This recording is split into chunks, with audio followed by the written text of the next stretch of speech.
අදත් DP Coding School සමග අලුත් නිර්මාණයක් කරන්න කියලා දෙන්න තමයි මං ඇවිල්ලා ඉන්නේ. ඉතින් අපි දන්නවා අපි ඕනම නිර්මාණයක් කරන්න කලින් code.org වෙබ් අඩවියේ අපි හදාගත්ත ගිණුමට නැත්නම් account එකට sign in වෙන්න අවශ්‍ය වෙනවා. මම කලින් account එකට sign in වෙන විදිහ කියලා දුන්නා.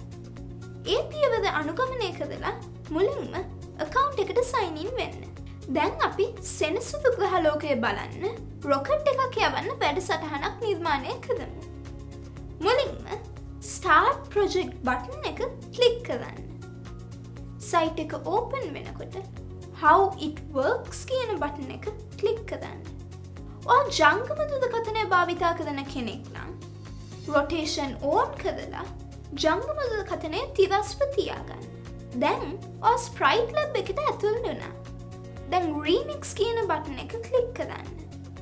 දැන් rename කියන බටන් එක ක්ලික් කරන්න.